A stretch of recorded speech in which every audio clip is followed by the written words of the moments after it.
What's going on, my beautiful people? Fernando David here, and on this video we're going to be discussing the outlook for short-term rentals for the remainder of 2022 and going into 2023. Unless you have been hiding out in some off-grid Airbnb, you're probably fully aware that we are entering some uncertainty as it relates to our economics, right? I firmly believe, as much as some people, especially those in the media that want to deny it, firmly believe that we are currently in a recession. But this video, I want to give you what my projections going into 2020 and 2023 as it relates to short-term rentals, how you can combat and how you can stay viable in this game.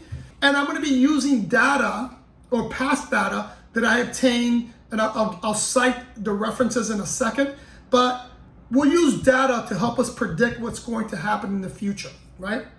But I need you to understand that I'm going to use numbers that are going to go back to 2019. And the reason I'm going to use the numbers from 2019 and not necessarily 2020 and 2021 is because in my market, in the short-term rental industry, as well as in the real estate industry, 2020 and 2021 were anomalies. They really were not the norm, especially if you live or you're from places like Texas, like Florida, if you're from overseas like Portugal, like Colombia. These places saw the real estate market explode as a result of the pandemic.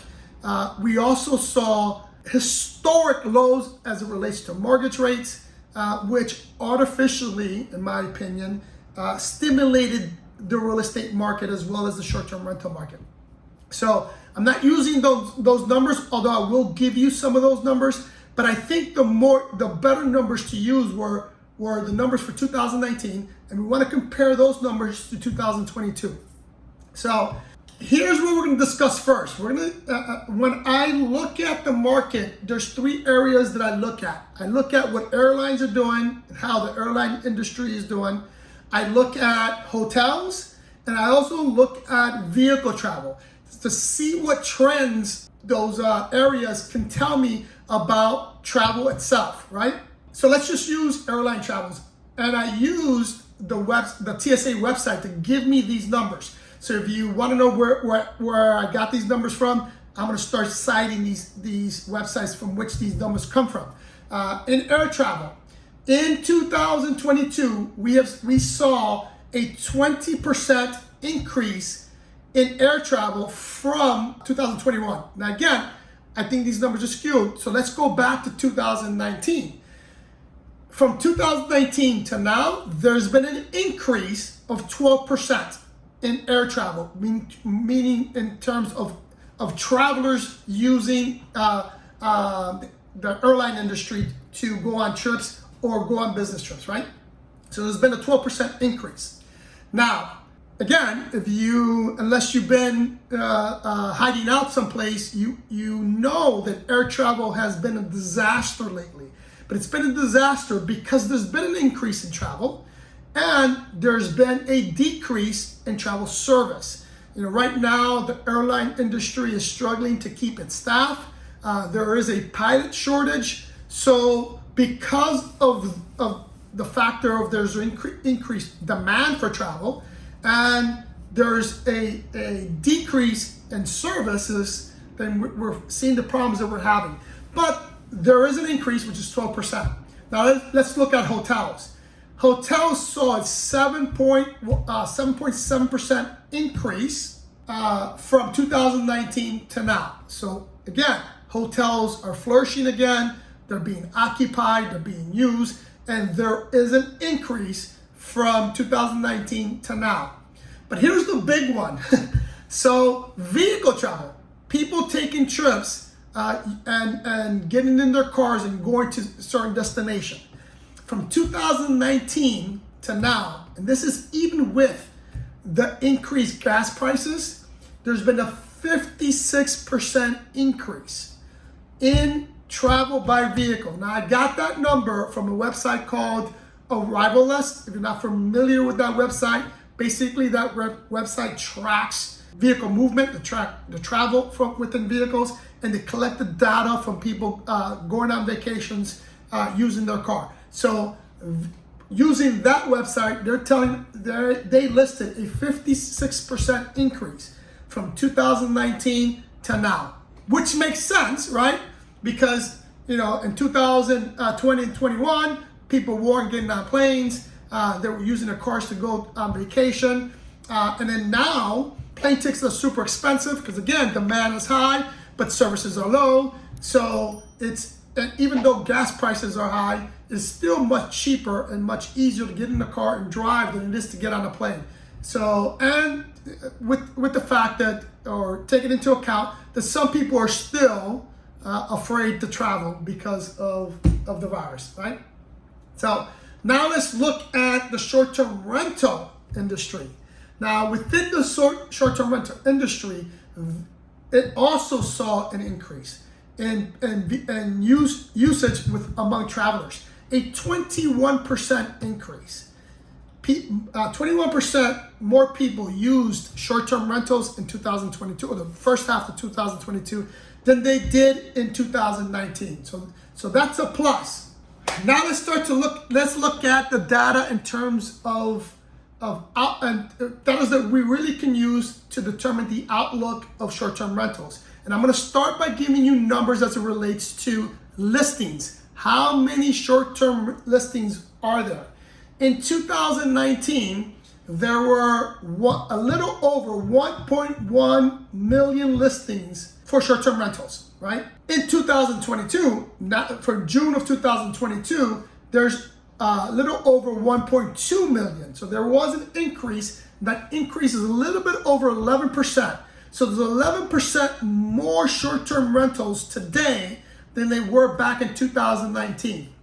In terms of demand, here's where we're starting to see some negativity within the short-term rental world, right? In 2019, the demand for short-term rentals back then was 21%, meaning 21% increase in comparison to 2018.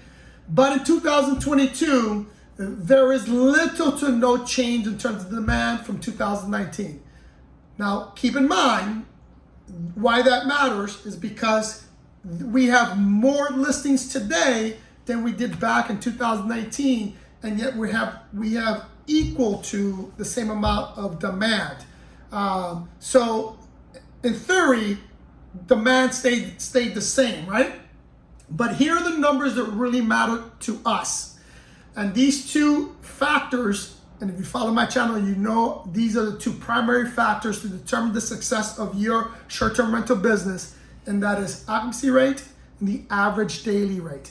So in terms of occupancy, in 2019, the average, and I'm going to say the average because I can tell you that me personally, I far exceed these numbers, but the average short-term rental host experienced a 53.5% occupancy rate from an annual basis.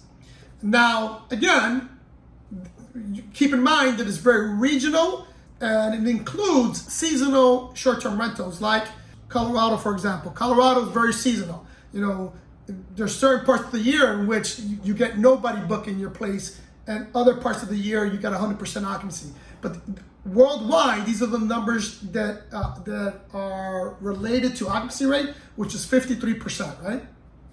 Compare that to now, to June of 2022, the occupancy rate has increased to 58%. Now, that's a good thing because again, we have more short-term rentals, yet our occupancy rate is higher. Now, this next number is also extremely important to understand because it also affects your pocketbook, and it's the average daily rate. So the average daily rate back in 2019 for a short-term rental was $213, but now in June of 2022, it is $277. Now, some of you may be asking, is that good or is that bad? I personally think that it's not very good because when you compare the increase which that change is about 6%. And if you know anything about inflation, we far exceeded that. And since we far exceeded that in terms of inflation within that time period, that increase isn't covering what you in terms of profits that you should be experiencing. So numbers not good. Now again, if your occupancy rate is higher than a 58% average, then it doesn't affect you as much. Again, I've mentioned this before. My properties average much higher than that 58%. We actually average our numbers. Average number for all of our properties currently is about 77%.